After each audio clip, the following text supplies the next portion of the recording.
Drowned Earth, issue number 1 from DC Comics, and this is a Justice League Aquaman crossover. This is by Tynion, the fourth. I can't pronounce Tynion. I'm guessing it's Tynion. He's the guy who has been doing the Justice League Dark series. He also did the Justice League Dark Wonder Woman crossover that I did a couple videos on. I've only read some of his stuff, but like everything I've read from him so far, I've like really enjoyed, including this issue. This issue is actually pretty good. I will say like, the cover, it is nice. Like it's nice to see like an issue that actually kind of explains what's going on in the issue, and it isn't just like a portfolio piece. Because I mean, we get the villains, we get the heroes, we get the monsters that are kind of involved in this. We get Aquaman right up front in the middle, divided between the two, or I should say in the middle of the two. Yeah, basically we start off with Aquaman getting kidnapped by this lady. Basically, she says that she is a god from the crimson waters of Aquos. She's apparently from like another planet. The whole backstory about her is, I believe she was a part of Earth, and then like Poseidon and the water gods exiled her and her people to another planet, and then destroyed that planet. That planet, like the waters dried out and basically became a desert. My world and people were robbed of my wisdom when your Poseidon struck us down into the graveyard of the gods.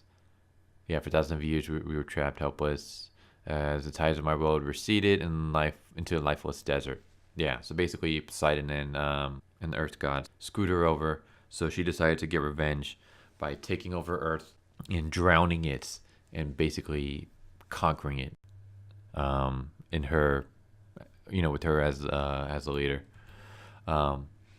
So we basically get different shots of different cities. So we have Gotham being flooded, and I like how Batman's like doing like this really dramatic pose. Like he can't just tell something like just like a normal dude. He has to be like all flash as he's doing it.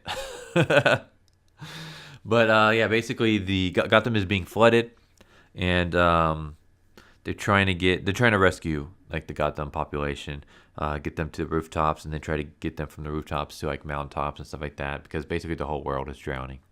And we get this cool. I like this. The water is like contaminated with something.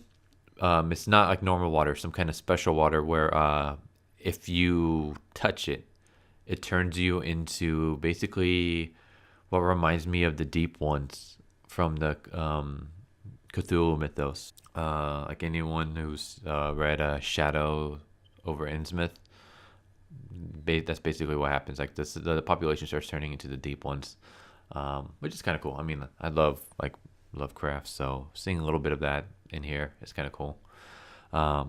So yeah, Jim becomes one. Bunch of basically almost like more than half the population starts becoming deep ones. And it turns out that Batman wasn't really there. That was just like an image projected by Miss Martian. So here's the thing. Batman basically is trying to contain the totality, which is, I guess, a powerful piece of the Source Wall. So I remember the Source Wall being broken during the Dark Knight's event. I guess they got a piece of that wall. I'm not following. Like, there's a lot of DC stuff that I've just kind of dropped altogether. So I guess he has a piece of the Source Wall, and he broke every bone in his body, keeping it in the hands of the Legion of Doom. So is that why he's like in this suit and in this chair? Or is he in this suit just in case the place gets flooded? He can protect himself from the water. So yeah, we get Metropolis, where I guess a giant wall was constructed to keep the flood out. It is kind of weird that they were able to build this giant wall in literally like moments, unless this was always a thing. Because it seemed like the flood could just kind of happen instantly. At least that's the way it's portrayed in this issue. I don't know. Maybe we'll get more backstory or more like flashbacks to it. But this wall seemed to have been built very fast. Like, so you're telling me that a giant wall surrounding your borders is actually a good thing? Is Superman secretly a Trump supporter? What are you, DC? Are you a bunch of bigots? How dare you? Open borders, man. That's the way to go. I'm joking. I shouldn't bring politics into this, but I just thought it was kind of funny. Oh, hey, walls are evil. Here we have a giant wall actually protecting our city. Who knew? Who knew walls could be helpful? So this is what I thought was kind of cool. So we have Flash, and I like this transition. Um, Rather than just cutting to a bunch of different panels from around the world of like the different superheroes from the DC universe trying to save and evacuate citizens, we get the Flash running from one city to the next all around the world, basically in the middle of a conversation he's having with Batman, I believe.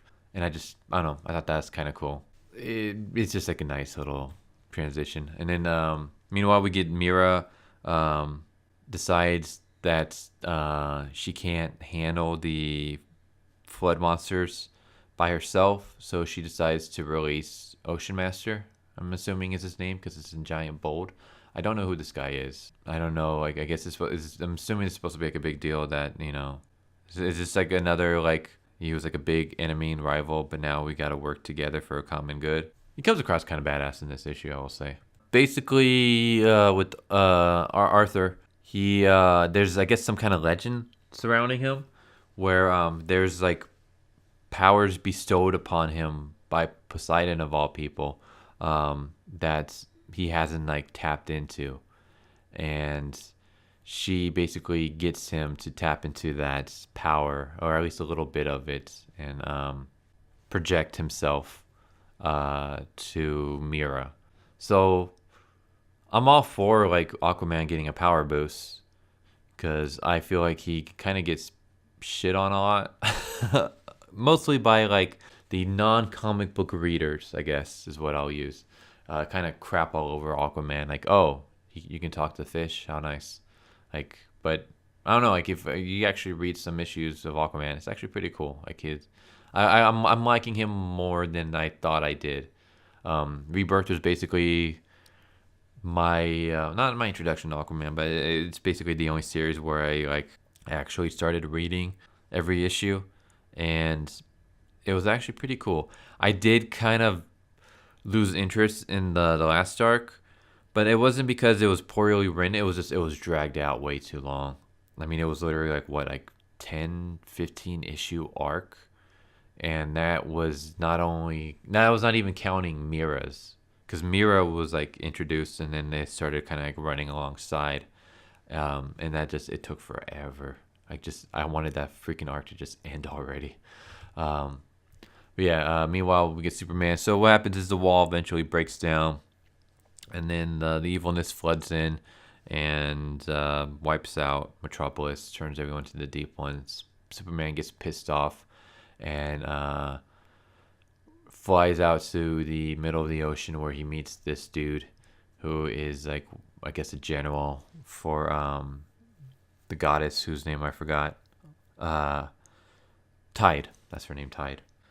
And we get not even a battle between them. Basically, this dude just kicks Superman's ass.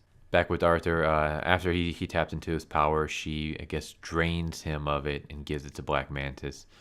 So now Black Mantis has Arthur's power. I really hate Black Mantis. Which I guess just means that he's well written. Like, I actually despise him as a villain. Like, I hate him. Every time I see him, I want Aquaman to just kick his ass and just like kill him already. But yeah, Black Mantis basically gets a power boost. He basically takes Aquaman's powers, and now Aquaman is, I guess, powerless. I'm assuming eventually Aquaman is going to tap into some kind of inner power that she wasn't able to drain out of him, and he's going to get like a power boost thanks to Poseidon or something. That's where I'm thinking it's heading. There's more pages after this, but I'm not going to reveal it for copyrights and spoilers. But I will say that Drowned Earth is actually pretty good. Like, I'm kind of tired out from events, but I might keep up with this just because, I mean, one, I like the writers. I mean, you get Tinian, you have Scott Snyder, and you have Dan Abbott. And those three, like, I've enjoyed so far. Scott Snyder seems to kind of be, I don't want to say hit or miss. Like, it seems like either like I really like his stuff or his stuff is just okay, which isn't that bad, I guess. Dan Abnett, I like his stuff. And Tinion, I'm just gonna call him James, because that's his first name. James. He's been like phenomenal so far. Like, everything I've read from him. Again, I haven't like read his full library. I've basically just read his Justice League Dark, and then his Justice League Dark Wonder Woman crossover, and then of course this. But everything from him so far I've liked. But yeah, this looks like a pretty interesting event. But yeah, that's Drown Earth. Good issue so far. Looks like it's shaping out to be a good event.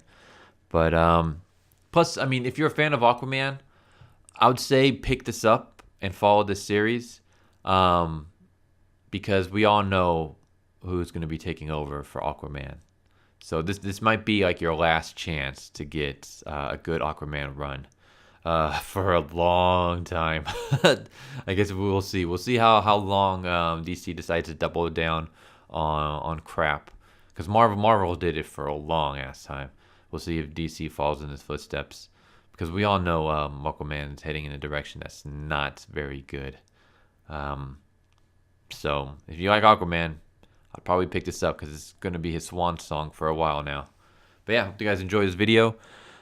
Please subscribe if you haven't already. Hit the bell for notifications. If you like the video, leave a like. Feel free to comment down below. Share this with friends, family members. You guys can help the channel grow.